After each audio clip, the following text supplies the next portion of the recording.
Good evening everyone, Harden here, back with another Eve Echoes video. My last video was the one where I talked about some of the upgrades to my Raven Striker. I just wanted to kind of show you that in action in the Abyss now and give you an example of how the DPS on this Raven Striker has jumped up as a result of the combination of my implant finally getting it to the Warhead Charge Level 30 and with my thermomagnetic implant with the various kinetic buffs that gives, and then the combination of that with striker mode, and I'll just quickly show you here. The DPS now on this particular Raven is 6,400. I have actually managed to get to level 30 on another account now, so that one has jumped up as well, but I still haven't got the secondary attribute yet on the AI core yet, which I do have on this one. So that one is around 6,000 DPS, and then my final Raven is let me just double check here. Final Raven is 4,657, which is again in striker mode, but using the EM damage type, unlike the other two which are using kinetic. Anyway, I'm about to jump in. My corp mate is waiting, so I'm not going to spend too much time talking. We're just going to jump in, and I'm going to show you level 10 with 3 Raven Strikers and a Vindicator without a Nightmare to accompany us. Did this last week after some of these upgrades, although there was an actual bonus last week to missile damage, environmental bonus, so that's a bit different this week, so I hope we can do level 10 as smoothly as we did last week. I certainly hope so. Let's see how it goes. Okay, I'm just inviting the various fleet members. This does take a bit of time, as you can tell. I am multi-boxing this, so it means that I have to kind of work across 3 accounts. So it's not as efficient running the Abyss as people with like 4 real people playing this, as opposed to 1 or 2 real people in this case. All right, so we're about to jump in. You can see it's level 10. You can see it's 3 Ravens, 3 Raven Navy issues, and a Vindicator. Level 10 Abyss.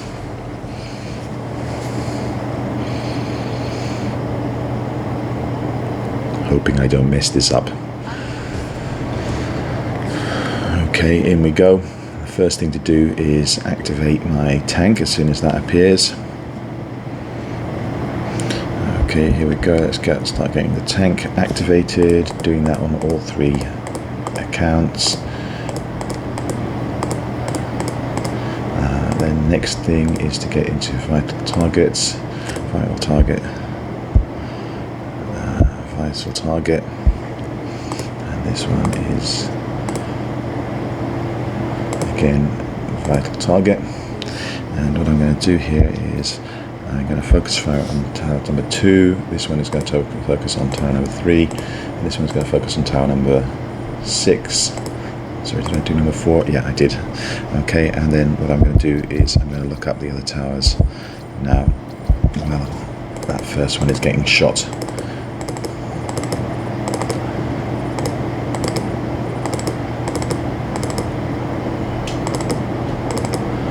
Okay, so they should all be shooting a different tower now, and what I'm going to do is I'm going to orbit Second Mary. I don't know why Second Mary for some reason always appears a little bit closer and always takes the brunt of the fire. Alright, so as you can see, just double check everything is going well, that everybody is shooting the right target. Yes. You can see tower 6. Oh, one of these is not shooting a target. One of these is not locked. Which one is that? Ah, here we go. Okay, so what I'm going to do on this one is once tower 2 gets into structure or close to structure, I will jump out and into switch over to tower number 1. You can see my corp mate is working on tower number 3. So tower 2, tower 4 and tower 6 are the Raven Navy issues, and tower 3 is the Vindicator. So tower 1, as you can see, the kinetic damage really eats through the armor very quickly on these towers, so I have to be careful. I don't want to kill it too quickly. Right, that was a 17,000 hit, 14,000 hit. Okay, and now I'm going to focus fire that. This one is going to switch to number 3, focus fire on that, and this one is going to switch to number 5, focus fire on that. Okay, so You can see Tower 2, Tower 4 and Tower 6 are all now just in structure. I mean, Tower 6, it would have been good to probably take another hit, but it's hard to juggle when you're doing 3 of these to keep it precise. So I have to keep an eye on number 3 because that one might go down a little bit quicker. What number I'll do is on number 3. Okay, number 3 is already in low. I'm going to switch that one to tower number 5.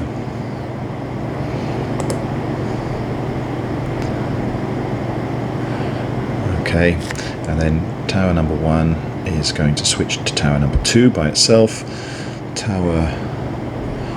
This one is going to switch to tower number 4, and this one is going to switch to tower number 6. Now what I'm going to do is I'm going to start applying my damage controls here. Sorry, ballistic controls. I always get those mixed up. Okay, as you can see from the overview, second Mary is taking quite a beating. I don't know why. I make sure her armor and everything is on, but she's still taking a beating. Okay, the towers are popping. I will activate my ballistic controls, and now I will also activate my damage control, because this is the critical phase when we're getting a lot of enemies spawning. You can see the time right now is 3:55.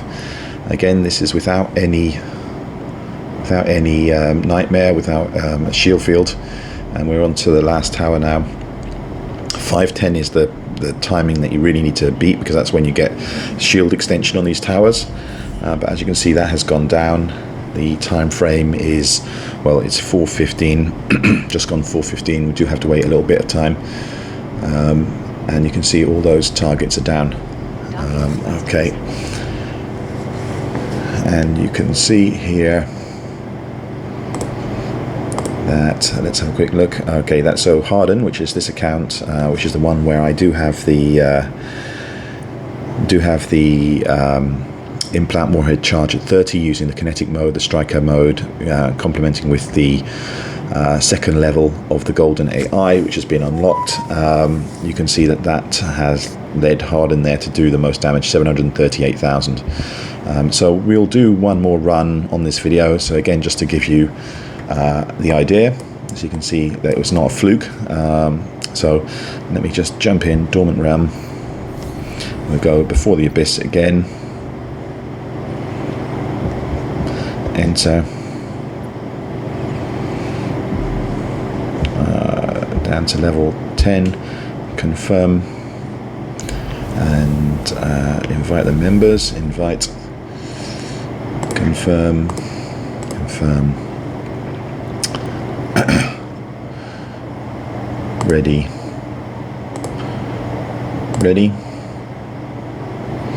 Okay, so all of my accounts are ready, and my corp mates ready, so we're going to jump in, enter.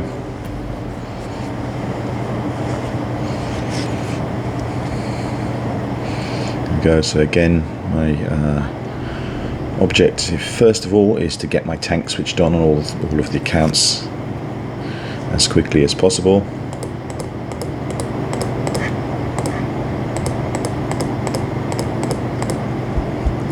Clicking away. Then I have to get onto the vital targets. Switch that to vital target. Switch that to vital target, and that to vital target. And it's just waiting for it to load here. Okay, so I'm going to target tower number 2. This one is going to target number 4, and this one is targeting tower number 6. And then, okay, I will start blocking the others.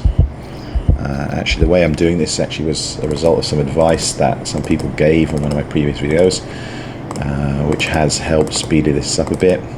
I was doing it a slightly different way before, but this is definitely more efficient. As you can see, second Mary again is taking the bulk of the damage at the beginning. So I do close in. I know for Apox it's a bit of a problem because you don't want to lose tracking by moving around, but that doesn't really impact on the Raven Navy issue. Okay, so Tower 6 seems to have taken the bulk of the damage to start with. Anyway, it's Tower 6. It's a little bit faster because that the ship that's hitting Tower 6 is still using EM, so on its implant mode. and so EM will cut through the shield. Now if I was really optimizing, or I was just running on account, what I could do is go in EM and then switch after the shield is gone, switch over to kinetic, and that would be optimal in terms of ripping these towers quickly. But again, when you're running 3 accounts, it's just a little bit too messy. You don't want to take a risk. So just keeping an eye. It looks like tower 2 is the one that's going to die. You can see once you get into the armor with this kinetic damage, it really does eat into it very quickly. So there we go. So what I'm going to do now is I'm going to switch to tower number 1, focus fire on that one.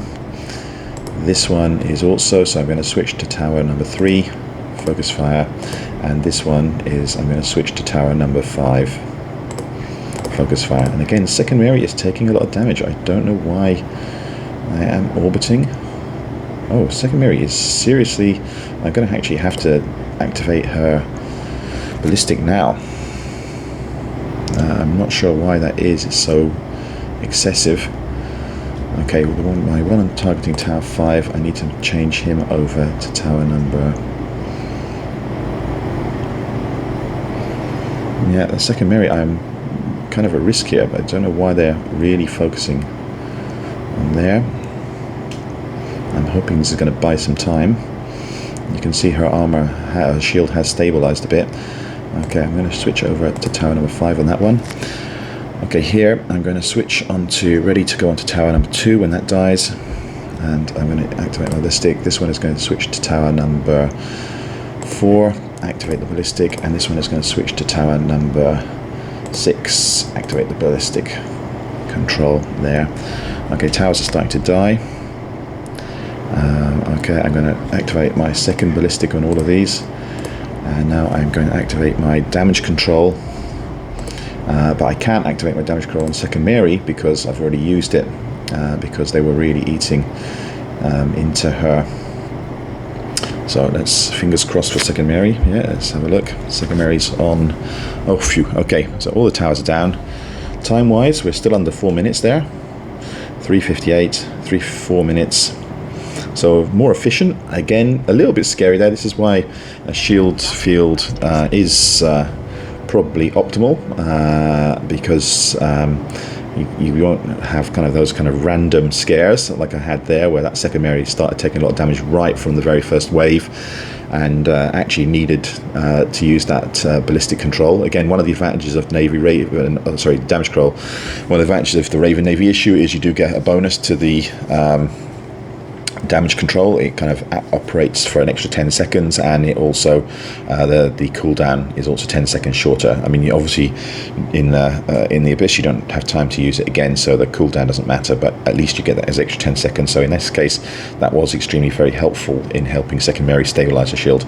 So there you go. I'm not going to record anymore, but you can see level 10 is very doable with no shield field, with no nightmare, using Raven Navy issues and Vindicator. I'm sure people with the pimped APOC navies could also do this quite easily, but it does show that the Raven Navy has really upgraded the Raven's performance and viability. It's probably still not as good as the APOCs in terms of Abyss, but certainly it's usable, and certainly it's pretty effective. Anyway, that's it for this video. Thank you very much. Please do like and subscribe if you are interested in this content. Thank you very much. Good night.